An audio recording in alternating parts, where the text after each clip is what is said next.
hopefully this saves on my phone. The last time I tried to film one on my phone, it didn't save. So I have part 3 of my May reading wrap-up. I've been cutting these up into chunks just because I've been reading a lot more, and then I can also return stuff to the library, and it just makes it easier on everybody. So yeah, I'm just going to get into this. The first thing I read was The Thrilling Adventures of Lovelace and Babbage, the mostly true story of the first computer by Sidney Padua. Ow. So this looks like this. This is basically if they had finished the Difference Engine, what would have happened with some non-reality, like parallel universe, pocket universe, I think, mixed in. It was really good, but the footnotes and endnotes, I don't usually skip stuff like that, but I ended up starting to skip them because when I grabbed this, I didn't want to read a book. I wanted to read a comic or a graphic novel, which, by the way, the art looks like this. It's all black and white. So those were just dragging, and I ended up skipping those, and I still really enjoyed the book. If it sounds remotely interesting to you, or you're interested in Ada Lovelace, I would totally recommend this. It was really good. I really enjoyed it. Then I read Username Regenerated by Joe Sugg. This is actually the second book in the Username series. Her dad made this virtual world, kind of like Second Life, if you know what that is. But this is not like Second Life. It's, she can actually physically enter it. No time will have passed in the real world while she's gone. And it's programmed to be influenced by her personality, all that. It's really interesting. The first book, I thought it might have been the end of it, but this one was really good. Excuse me. It was, you learn a lot of more stuff, and here's the art. The way the first two have gone, it's about the same subject, but they each have a contained story, if that makes sense. So, I really enjoyed this one. I would definitely recommend picking it up if you read the first one. And if not, pick up the first one. It's pretty good too. Let's see. I'm trying to get better at my descriptions. This is Lumberjanes, Friendship to the Max by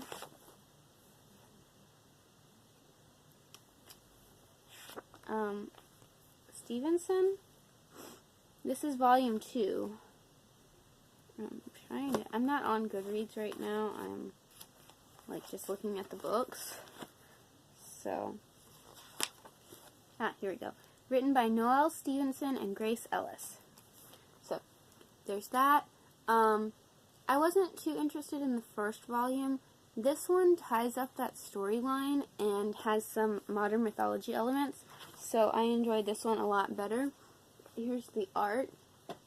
I'm not sure. I know this series continues, so I'm not sure what they're going to do for the third one since they finished up the story arc.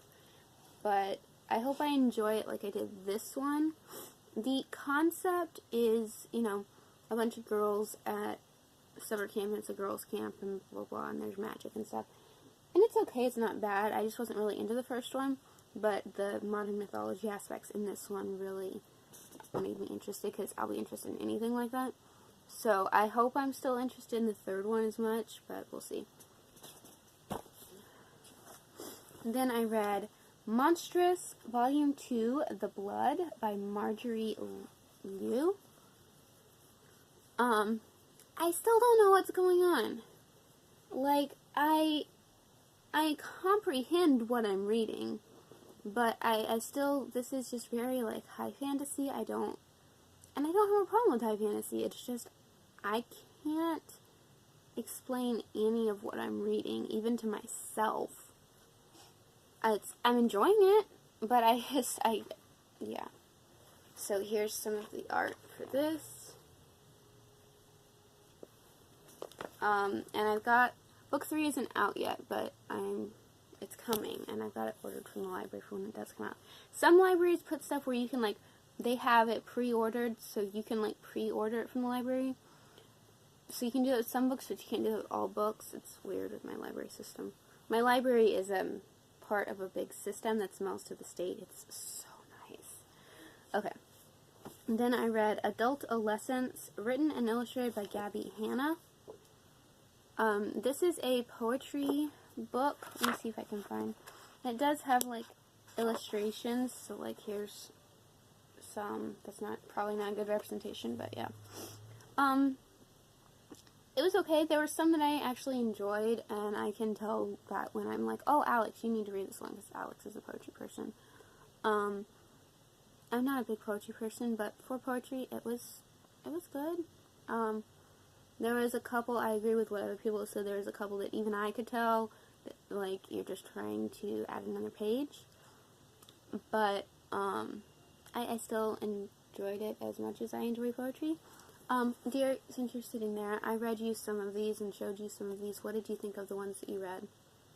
Alright. I mean, it's modern poetry, not really my thing, but some of them were pretty clever, some of them were pretty good. I didn't read all of them, so I don't know if I ever read any of the filler ones you're talking about. Yeah, I didn't show you any of those. Sorry, I mostly came in here to play with the dog. It's okay, so yeah, that was that. And then I read, I don't have it, and I can't show you where I read it because I used my phone and I'm filming with my phone, but I read an audiobook copy of The Wedding by Nicholas Sparks, which is like a sequel, kind of, for The Notebook, which I didn't know existed until I reread the audiobook of The Notebook a couple months ago. So, in this one, it's one of Noah's daughters, Noah and Allie's daughters, and her husband. And it's from the husband's point of view. It's really good. I really enjoyed it. Noah's still in it. I loved how they pulled in aspects from the Notebook and everything. It was really good. I loved it. If you read the Notebook and liked it, I would totally recommend The Wedding. I think it's funny, I got the Notebook audiobook to listen to when we went down to Arkansas for spring break, and I got this one to listen to when we went down to Arkansas for dog sitting for his mom and dad.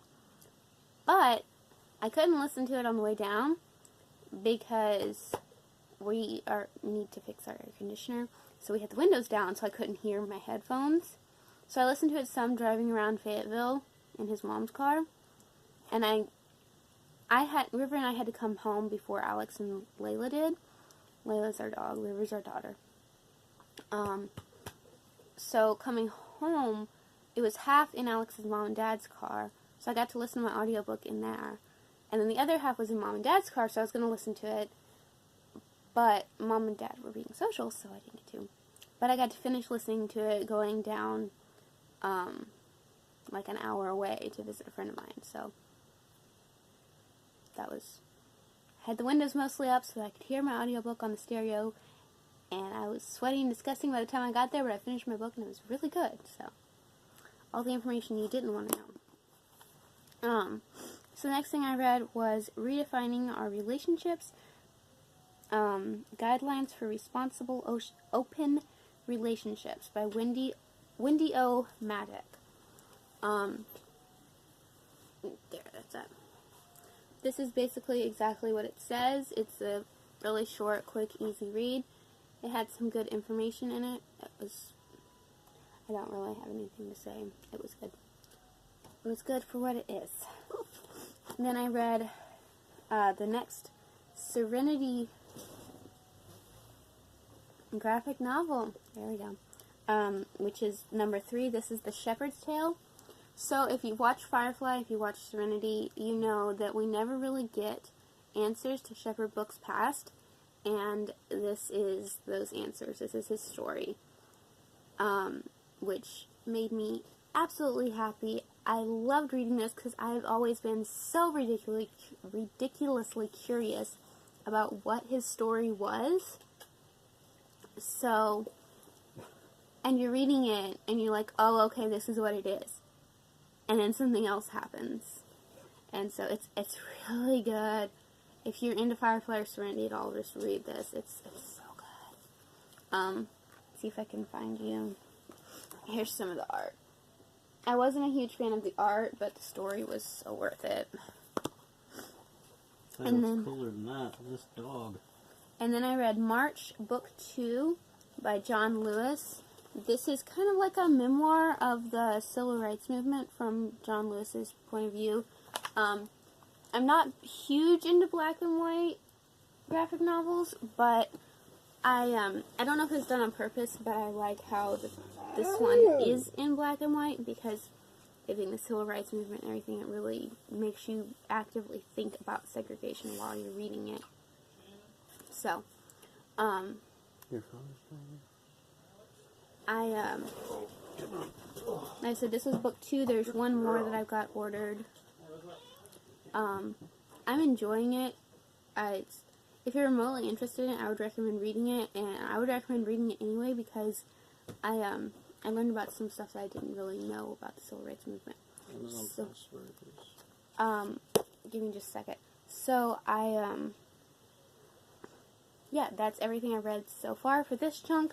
I just got a huge pile of graphic novels in from the library, so I'm going to let you go, return this pile, and pick some stuff up.